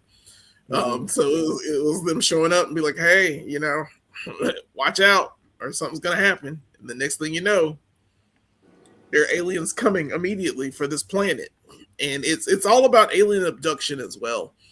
It's capitalism. It's the top 1%, you know, shooting down on the bottom 99, but also the alien threat that we were abducted by an alien race, basically co-opted as livestock. The guy says in the transmission, we are nothing but lambs to the slaughter, and you know, it's finally time to wake up or stay woke, because one of the things is stay asleep. Right. If you noticed, you have to stay asleep in order for this to continue, and it's that mass hypnosis, and like I said, it parallels. I think John Carpenter and Mike Judge for Idiocracy have nailed our society down pat. It is absolutely insane how stupid we are, and at the same time how malleable we are, and it's being told in such a way. And it's wild that it parallels what's going on now, because like this was 1988, and they were just about to jump into the 90s, and they didn't know how the 90s were going to go, and I'm pretty sure Y2K was going to be a thing in the future, and all the scare tactics are in this movie as well. Like, we're jumping to the 90s, we don't know what's going to happen, you know. So it kind of mirrors those factors. It's a lot of themes in this movie. I mostly see late stage capitalism. I mostly see, of course, alien abduction, and I want you to stay woke. You gotta stay woke, because if you don't, hey, you gotta call out the things that aren't good. You have to point them out, and you have to band together and revolt against them. Yeah, but I don't want you to. I don't want you to. Get out of my face. Where's my Uzi? Get out of my face. You know what's eerie about it? Like you say, late stage capitalism and the distractions or whatever. It's so much worse than even this film could have predicted, right? Like when you think about it, like all the oligarchical shit that's going on in government, and not only in our society but like around the world. If you look at the governments of other countries, and then the scale of advertising, right? Like they're talking about magazines and fucking posters. Like this shit is in our pockets. It's literally in our pockets. One of the most important devices that we use every day. So yeah, man, definitely ahead of his time. But Matt, what do you think this movie's trying to say, or what is it saying to you? And it's got several things. Some background noise. I don't know if anybody has. It's got several things it's trying to say, and it was saying something in its own time, because I'm old enough, and I know some of you are old enough to remember something called Reaganomics, that somebody mentioned in the chat earlier. Trickle down economics. Even George H. Bush called it voodoo economics when he was running for president against Reagan. But and John Carpenter says it in the behind the scenes making of this movie. He straight up tells you right now, and I'm not trying to get all political shit, but the character is based. The aliens are based on the Republican Party in 1988. Yeah, says it. And message. So like, okay. Also, like the destroying of our infrastructure, or the degradation of our infrastructure, trying to keep us focused on consumerism. Yeah. Focused on keeping up with the Joneses, being a good little worker bee, because they're like consume. They want you to reproduce, so they have somebody else to work for them. And it kind of reminds me of this Bob Dylan song where he says, "I ain't going to work on Maggie's farm no more." So so it's got that going on. It's like And yeah, it could be a documentary. It could have been a documentary back then of what was going on. It could be a documentary about what's going on now. When you have like the 10% of the people running the country, running the world, and they want us to stay. I feel like I'm getting too political. I'm not trying to. I swear. But like, Yes, you are. Why dare you? They want to keep us They want to keep us getting argue over culture war stuff, so we don't see them while they have their hand in our back, taking our money out of our wallet. Yeah. And it reminds me of a song by Black Flag where he says, "It's not my imagination. There is a gun in my back." Mm-hmm. So like, and also this movie says like, keep your head on a swivel. And I like what Jelani said about stay woke, because I think people they co-opted that word, but what it used to be was keep your head on a swivel and watch your freaking back. Right. That's it. You know, and like but like it also shows in the movie that like just I don't know how like capitalism just turns people against each other, and the disparity between the have-nots and the haves. Right. So that's basically the theme of the movie. And like, hey, you know what though? You know, they used to say the revolution will be televised, but actually, the revolution is going to be live streamed. 100%, dude. Gary, what is this movie saying, or what is it saying to you? Well, I think one of the things that people overlook in this movie is subtlety. This is also a major part of this movie is about the subtlety of control. How people, you don't know you're being Can't controlled. hear you, Gary. Huh? I can hear him. I can hear him. You hear him? Yeah, I hear him. Yeah, he's talking about Okay. the subtlety of control. All right, keep going, Gary. Keep going. I'm gonna All drop right. out. So I think this is about the subtlety of control a lot. People who don't know they're being controlled, like the guys on the couch watching the television, they don't know the subliminal messages. They're being told how they want to be performing to this audience, right? So the subtlety is always the biggest part to this movie to me. You know, the humans that are in on it, when another human finds out, they just try to sucker them in and make them part of the master plan. Look, all right, now you know. Let's just let these other people be controlled. Let's not make a big fuss about it. Like the cops with Roddy, you know, hey, this could work out for everybody. So as soon as someone wakes up, they try to incorporate them in, and they try to keep that subtlety of control going. Because everyone who's being controlled has no idea they're being controlled. And it's just done with an adept finger and very quietly, and let's just keep it going day to day. Yeah, 100%, dude. I like that concept. A lot. Get out of my face, bro. The subtlety of control. But Stu, what is this?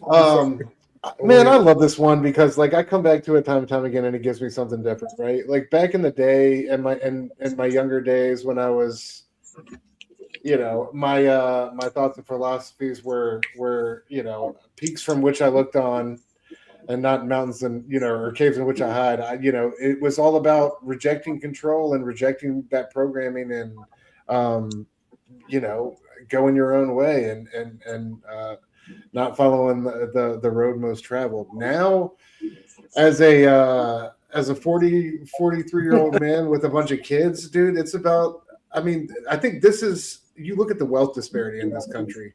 I think this is one of those movies. This is one of those movies that when you're talking about coming out of Reaganomics, where we're first really starting to wake up from the dream that, you know, these people who we have helped make enormously rich are not going to share their power and their treasure with us. Right. They're just going to hoard it for themselves. You know what I mean? I think that's you get to that tipping point, you know, of yourself, and where you have to ask your own character, are you going to do the right thing, or are you just going to fall in line and join up with these cats because it's easier? So yeah, I think it's, you know, at the end of the day, I think this is, you know, and you see all these, there's so many echoes of it today that, and really eerie, like these camps where these guys are working day-to-day temp jobs, just trying to get by is a story in city after city throughout this country. Right. So, but even the control doesn't stop with just the regular base people. I mean, when he just said what not, why not, right? Well, that's also controlled in a subtle way, right? All right, so now we're going to give you this money. You're going to be happy, and you're not going to ask too many questions. And if you get to a point where you do, well, then at that point, we'll just get rid of you. Right. Yeah. Yeah. Yeah. You gotta break some eggs. I can agree. Mhm. Get the fuck out of here. Delaney knows exactly what you mean. I mean, Chad, what is this movie saying, or what is it saying to you, man? What's that? What do you think the movie's saying, or what is it saying to you? Probably would have went with more like an invasion of the body snatchers kind of theme. And Carpenter was highly influenced by that. Like you'll see that like in this and in The Thing, like the paranoia and the they or the thems that may be among us type of thing. Yeah. But now watching it, like I see so many themes that relate to our world today. Like the falling asleep, the American dream kind of thing. George Carlin's got a great line. They call it the American dream because you got to be asleep to believe it. Yep. That is a great Another thing was like when they were at the newsstand and the alien guy gives them the money, and on the money it says, "This is your God." Yeah. Yes. Yeah, that one's Like fire. that is Yes, it does. that's another theme to me. Is I see this a lot. Like people are worshiping greed in the guise of God, right? Like they're saying it's religion, they're saying it's God, but it's greed. Like the I won't go into which denominations do this, right? But that is one theme in there. With the like propaganda on the TVs, people being asleep,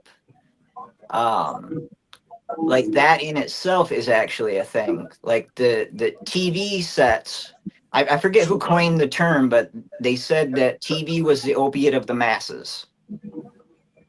It puts you, the actual hertz rate that your TV operates at, it puts you in a suggestive mode, right? So if you've ever noticed, like you just kind of sit there and you're absorbed into it, right? So that plays in there. He's kind of playing with that, and then the propaganda aspect of it through the commercials, the marketing, the advertising. Yeah. The capitalism, and the other one that really got me was, by the way, what's that? it was Karl Marx, the opiate of the masses. Oh yeah. Thank you, Jelani. Marxism. Oh well. Yeah. And the other one was like reality. They're talking about kind of manufacturing reality. And if you look at the world, like we have reality and then we have social reality, which is ideas that we've all agreed upon. Like money is worth something. There are governments, there are borders, there are gods, whatever. Like these are things that don't necessarily exist. We've just agreed upon that that's what it is. That's the way things work now. Yeah. And then on top of that, you have like manufactured reality with the propaganda tools that they're using, the influence of the aliens and the greed and whatnot. And then on top of that, nowadays you have the manufactured reality of virtual, right? Like this is something new to us. There's a whole reality, a facet of our life that is completely virtual, right? That you can manufacture reality within that. Right. Mhm. So Yeah. Yeah. get woke, Well, damn, right? Chad, for your Yeah. first time here, you Yeah. freaking knocked it out of the Yeah. park, dude. And Oh, yeah, bro. Dropping and that I'm sure knowledge.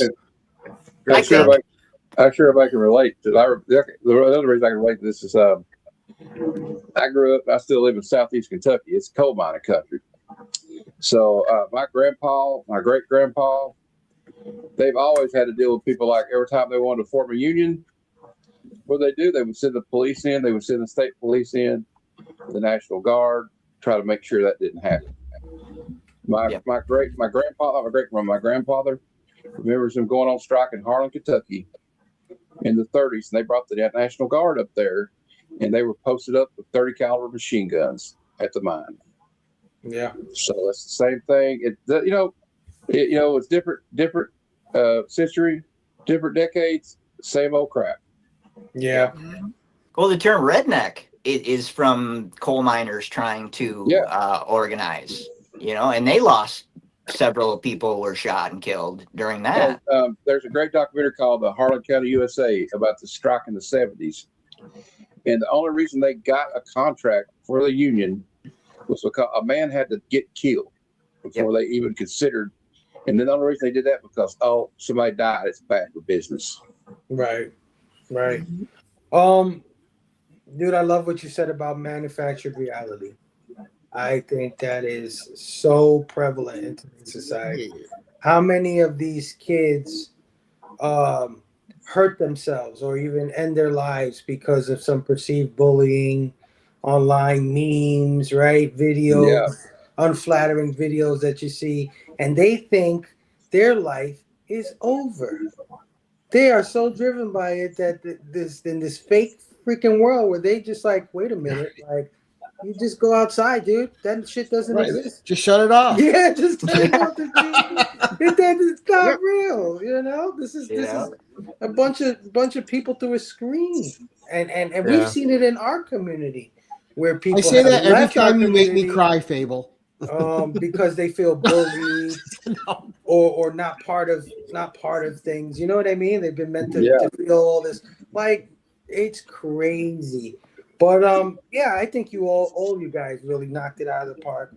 I think there's also themes of like you said, wealth disparity, homelessness, where the majority of the population is just getting by, right? They're just getting by, and you got half of them that are feel like, if I work harder, I'll get it, and it may never happen.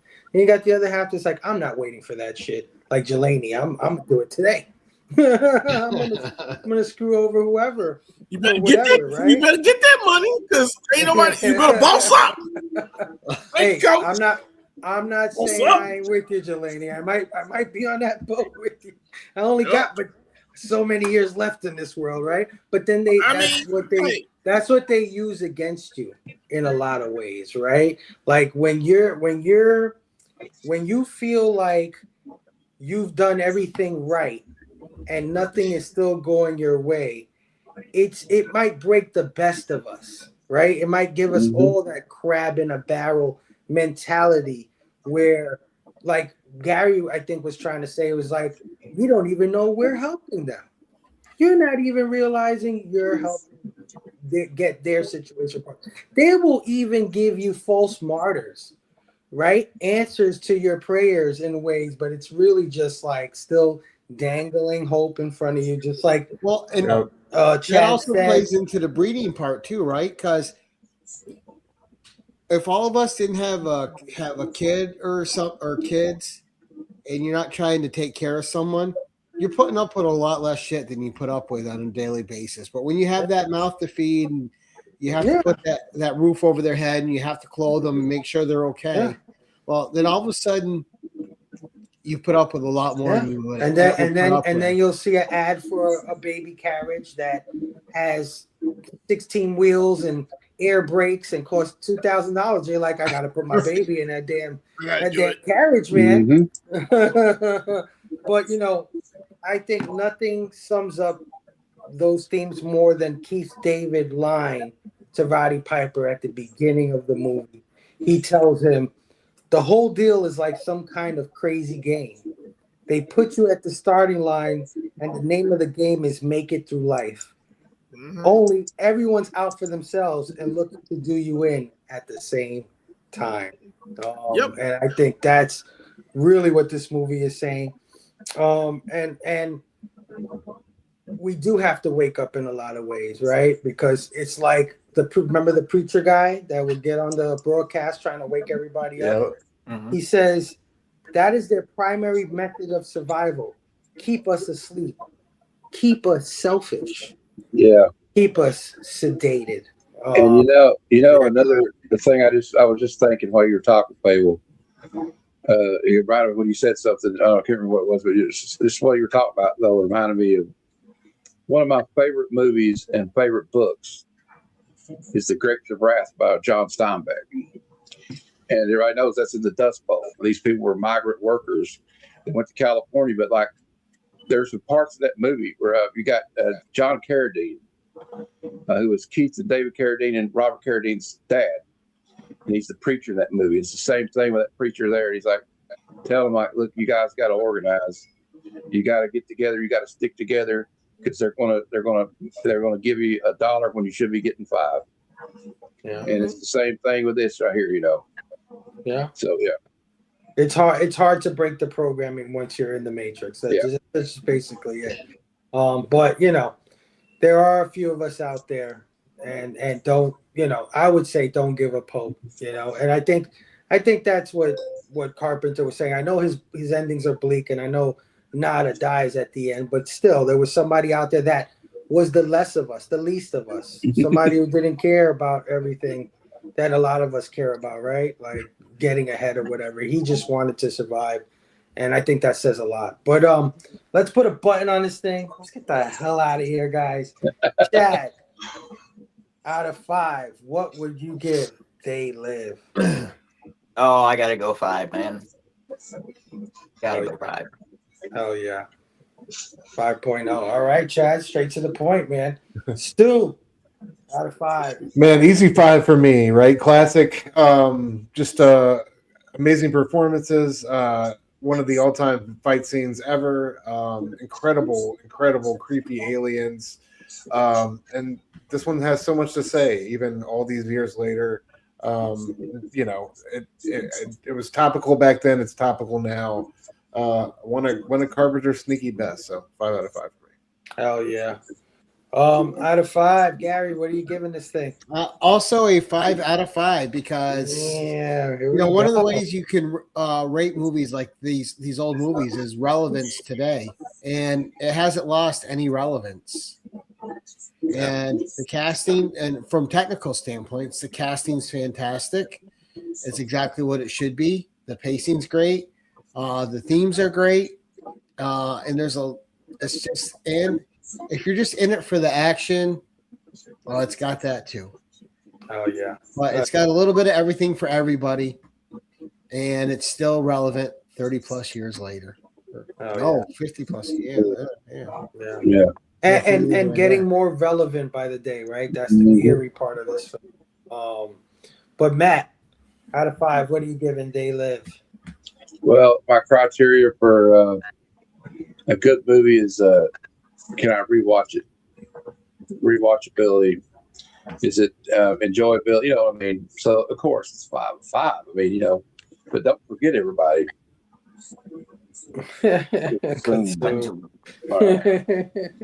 Oh yeah, dude. Oh boy, Jelani. What are you giving They Live? Well, I know who I need to point to the police. It's all you guys. I don't like this film because it ends in a poor way. It's a poor representation of what we should be doing. We should be working with them. When we work with them, we get everything. Wouldn't you want everything? Why not? I mean, I guess I'll go along with you fellows.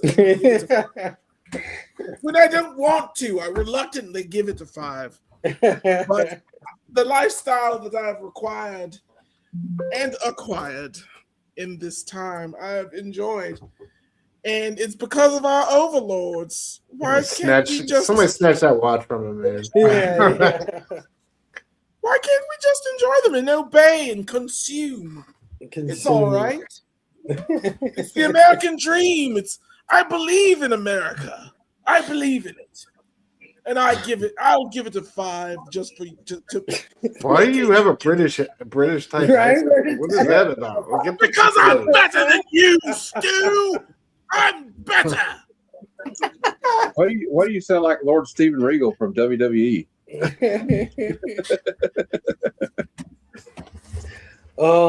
Yeah, dude. I think this movie is a lot of fun. Just first of all, right? I think it's just a fun film. I think this movie has a lot of themes that are totally relevant. We all can relate in a lot of ways to this film. I think Roddy Piper is an absolute gem. And I just love its science fiction, right? This is all Sci-Fi Fest. This was all about, and I think this is one of the best sci-fi films I've seen in my life, in my generation. And I'm going to tell you that it's my favorite John Carpenter film. I like a lot of people say Halloween, a lot of people say The Thing, and I get that, I wouldn't argue with you. But this movie, it does for me what like movies like The Matrix does for me, and though you know what I mean, it gives you a wild reality that isn't that crazy when you really fucking think about it. And then when you really start thinking about it, it sends you on this rabbit hole, right? Where you're like, oh shit, dude. That's what they're doing, man. That's what they're doing, man. They're doing this to us, man. Our president's an alien, dude. I'm telling you, dude. You know what I mean? It sends you on this like mind fuck that I love about science fiction. So I also would give this a 5 out of 5. And what a way to end Sci-Fi Fest with a movie. Right. With a perfect 5 out of 5. Yeah, man. Aaron gives it a 5. Our brother Bobby Delgado gives it a 5. Dynamite says 4.5 for me. As good as it is, there is a cheesy element to it. But the cheesy element works. And that's what I would say to and Dynamite, But you know what? 4.5 tasty. is a very solid score, so I can't hate on it. Dark Fizzo said 4 for Piper's best movie. Comic Zombie says a British 5 carries more weight.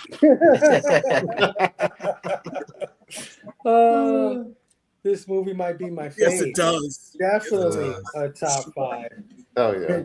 Yeah, Babo, that's what I love about it. It makes you think. And it does it in such a subversive way, right? It's hidden under this cool little movie. But yeah, guys, thank you everybody, sincerely, all of my panelists that joined me for the past 4 movies, for everybody that's been in our chats, and we had a great chat tonight. And everybody that's joined me and Robbie for Sci-Fi Fest. I cannot wait, guys. I already have a list with like 16 movies, and I could only do 4. So it's going to be tough for the next year trying to figure out what 4 movies we're going to cover, but I can't wait to do it, and I can't wait to see you all again next year for Sci-Fi Fest. Like I said, science fiction is one of my favorite genres. It's one of the genres where you can tell some of the most unique stories that you can tell in any genre of film. So yeah, it's close to my heart, and I'm so happy that I got to spend tonight with you guys and the whole entire Sci-Fi Fest. Sci-Fi Fest 2027 is gonna be off the hook, y'all. Can't wait. So before we get out of here, I want you guys to go around the horn, let everybody know what you got coming up, let them know where they can find you. I'll start with my brother Chad, Metal Elf Collectibles. First time on the show, bro. Your themes? On point, dude. Killed it, bro. On point. Oh yeah. Thanks, man. Chad, let them know where we can find you, what you got coming up.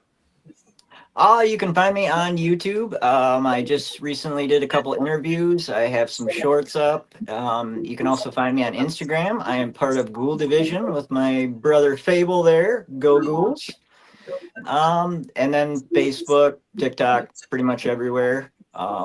Again, I want to thank you, Fable, for inviting me. I thought it was kind of funny I'm the alpha and omega of Sci-Fi Fest. I was at the beginning Yeah. and the end, and Yeah. the same thing's going to happen with March Madness. So I'm Rob- grateful to Robbie- be here. Robbie came in there and stole you, dude. That guy. He just loves stealing all of my You know, friends. That's what he does. He's a I love all you guys. He was like, "Oh, Chad." I said, "Yeah, Chad's gonna be at Sci-Fi Fest." Here comes the first movie. There's Chad. I'm like, "What the hell?" I thought he was gonna debut on my show. I told you, man. Don't worry, I'll be here. Nah, I'm just playing. I love Robbie. I'm so grateful to Robbie for doing this Sci-Fi Fest with me, man. He doesn't have to. He doesn't have to. He's got a big enough following. He can do his own thing. So the fact that he hooked up with me, this small channel, to realize this little idea of mine, I can never thank him enough. But yeah, thank you, Chad, for joining us, man. You rock, dude. Can't wait to see you for March Madness, man. Stu, my brother, Man. always in life. Love you. Love you too, man. Thank Thank you. you for having me. Joy to Yeah. kick it with you fellas. Dr. Doom's Fan Club on IG and YouTube.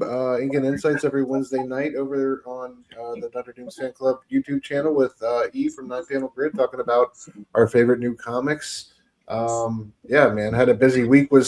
I'm on Blood Splatter Chatter every Thursday night, 9 p.m. Eastern with Verno and Link. We just did Scream 6, so check that out. But yeah, thanks again for having me, man. Love being here. Yeah, man. Oh yeah. Appreciate you. Do I have you on any March Madness? I don't got you on any March Madness. I don't know. Do I? No. This isn't good, Stu. This isn't good. My for bad, Dan. My bad. I love you, Stu. Thanks for joining Love us you too, tonight, man. For at least the last show in Sci-Fi Fest. Oh yeah, I had to be here for this one. Oh yeah, Gary B, man, had you on 2 shows. I am so happy, and I'm very proud of you. You chose one character tonight. This is awesome, dude. We all make our progress in small ways, Fable. Coming up for me next week, I met him on your channel the last time I was on. I have Jeff Luck, Adamantium Blade Comics, on this upcoming Tuesday on the 10/11, his first time on the show. And then on the 5th, we have Cliff. Everyone knows Cliff. Yeah. And then on the 10th, we have Unruly Simeon making his way back to the 10/11. Okay. And then Mark Andrews coming on the 12th for Plastic Models edition of the 10/11. Holy crap. So, Okay.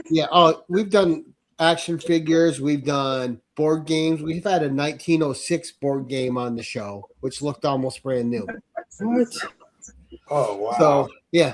And, if anyone's ever wants to be on the 10/11, all you got to do is reach out to me in IG, let me know you're interested, and I'll hook you up with some available dates, and we'll move forward with it, and I'll tell you what the show's about. So the show on the channel is open to all. Fable has been on my channel a ton of times. Yeah.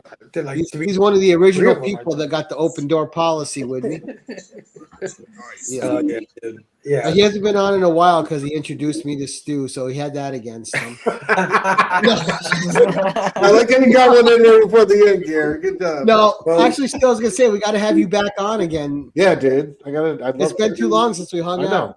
I know. And I definitely think that you should have my brother Jelani Oh yeah, on a 10/11 because this man has an amazing figure collection. you haven't even let me get to let him know it was nice to meet him before you steal my thunder.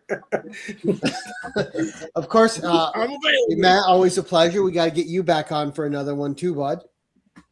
And of course, I need you on my show too. is it Jelani or Cholani? Oh, it's Jelani. Okay, yeah, dude. Yeah, if you're interested at all, With a reach out J, to me. man. I'll tell you what it's about. But an absolute pleasure Absolutely. meeting you, even though you're trying to You keep as us well. under control, which I'm not a fan of. Listen, Keep that gold watch in your pocket around me. Right? And of course, Fable. Anytime you need me, I'm there for you, man. Yeah, Anytime. absolutely. Well, you'll be back for March Madness. I'll be in my channel, and you're an awesome dude. So anything you need, all you ever have to do is ask. Absolutely, dude. I'll be there soon, man. I'm just, me, I'm trying to get my hands on my collection again. Once I do, we're gonna have a 50-1-1. You know, There we go. I'm gonna do the first 50-1-1. But anyway, Matt, my homie, man, joining me for March Madness. Me and Robbie, man, this is gonna be freaking awesome, dude. But Matt, let the people know what you got going on, where they can find you. Well, Sunday at 6 p.m. Eastern, I have a show called the Sunday Super Show Extravaganza, and we go over like the previews for the upcoming new comic book day, the trending and hot comics of the week, and a little funny thing where we show comic panels from the past that can be taken out of context. Spoiler alert: a lot of them are Archie comics for some reason. I don't know, but and old Superman comics are a gold mine. But and then Tuesdays I have a show called Comic Conversations, which I've had Stu and I've had Fable on, but I need these other guys on the panel. Yeah, let's go. Yeah, I'll talk to you backstage about that. But that's usually on Tuesday at 7 p.m. Eastern. Although I don't think there's going to be one next week because I realized my guests wanted to do it on Wednesday, but I can't do it on Wednesday because I'm proud to say that I was asked by Fable and Robbie on Pop Culture Philosophers to be part of March Madness. So next Wednesday at 9 p.m. Eastern, my first film for March Madness will be American Psycho, starring Christian Bale, Chloe Sevigny, and Jared Leto. And I'm sure there's a lot of people, haters out there, that will be glad to know what happens to Jared Leto in this movie. But anyway, and then we have my comic lounge on Thursday at 7 p.m. Eastern. The first part of the show is what we call the comic book swap meet / classifieds. So if anybody has something they want to trade, you can be in the chat, send me a picture in my Instagram, or we have a chat now called Comic Classified if anybody wants to be a part of it. So if somebody says, hey, I got an Invaders #1, I'm looking for Marvel Premiere number 16, and maybe something else. Maybe I can trade for that, or maybe somebody's got one they will sell. Yeah. And it's been working out so far pretty good the last 2 times. I don't know if we're going to do that every week, but anyway, the Comic Lounge is a show where there is no gatekeeping. Anybody's invited. If you want to come on, all I got to do is know you a little bit. Just DM me. Obviously, for obvious reasons, we don't put the link in the chat. The quote, what's his name? Forrest something in Apocalypse Now. You never get out of the damn boat. And you never put the link in the chat. There you go. But anyway, that's what I got going on, and I always enjoy being on this show, Fable, and I always enjoy being around these gentlemen. Oh yeah. Thank you always, Matt, for inviting me to all of your stuff, man. And I love doing shows with you, dude. Anytime of the week. Go watch the rewind on what was it? Revenge of the Ninja? Oh yeah. Revenge of the Ninja. I got a series where I'm reviewing every issue of G.I. Joe, a real American hero from Marvel. We're on issue 11. It's out right now. Issue 12 comes out next week. Let's go. Yeah, everybody check out my brother Matt, Heroes for Hire Comic Club. Delaney Jab. Even though you sold out, bro, I still love you. I still love you. I'll sell out the heartbeat. I'll call you guys out. Don't get it twisted. Don't get it twisted. Thanks for joining me, bro. Yeah, let the people know, man. Yeah, man. I only have one channel. It is called Go Figure Reviews. It's Brooks and I. We're a tag team partnership. We have watched this movie together and also reviewed it. So check us out on the Rewind for Pop Culture Philosophers for They Live as well. We do give similar scores. We glaze this movie as well. It is just subbed you up. Oh, thank you, sir. Thank you very much. And also, we had a new video come out. It was for the Jada Toys Akuma. The Jada Toys have been knocking out stuff for Street Fighter 2 figures. They're amazing. Check out our video. We had technical difficulties, so it's rather short. So you can check that out. We've got a few other videos on there, plus some of this live stream. I will try to clip and put stuff in. And then also, nice and smart. Yes. Thank you. Like, share, tell your friends, do all the things. like that. I gotta get my monetization on, for the others, our overlords. So I would leave, but I don't have a. It doesn't work. It doesn't work. But it is what it is. It is what it is. Yeah, check us out at Go Figure Reviews. Appreciate you. Oh yeah, man. Thank you, Fable. Every time. Of course, bro. Yeah. You be nailing it. You're coming back from March Madness, right? Yeah. Every 5 minutes. I gotta Oh yeah. find some movies I'm gonna watch. I forgot. I just saw the lineup, so Dude, I might be on the misery way it goes. But we'll see. Are you jumping on those DuckTale figures? Did you see the DuckTale figures? I might. See, Scrooge McDuck is my favorite of all time Disney character for obvious reasons. For obvious reasons. But yeah, I'll jump on them eventually. But I'm trying to narrow my collection down. I hear you. Yeah. Thanks for joining me. Of course, you can catch me here next Friday as March Madness kicks off next week in March. Man, can't wait to come back, hang out. Our first movie of March Madness on this channel will be none other than 12 Monkeys with Brad Pitt, Bruce Willis, and Madeline Stowe. Can't wait to get into that one. Another great science fiction movie. So I'm kind of like continuing Sci-Fi Fest on the low.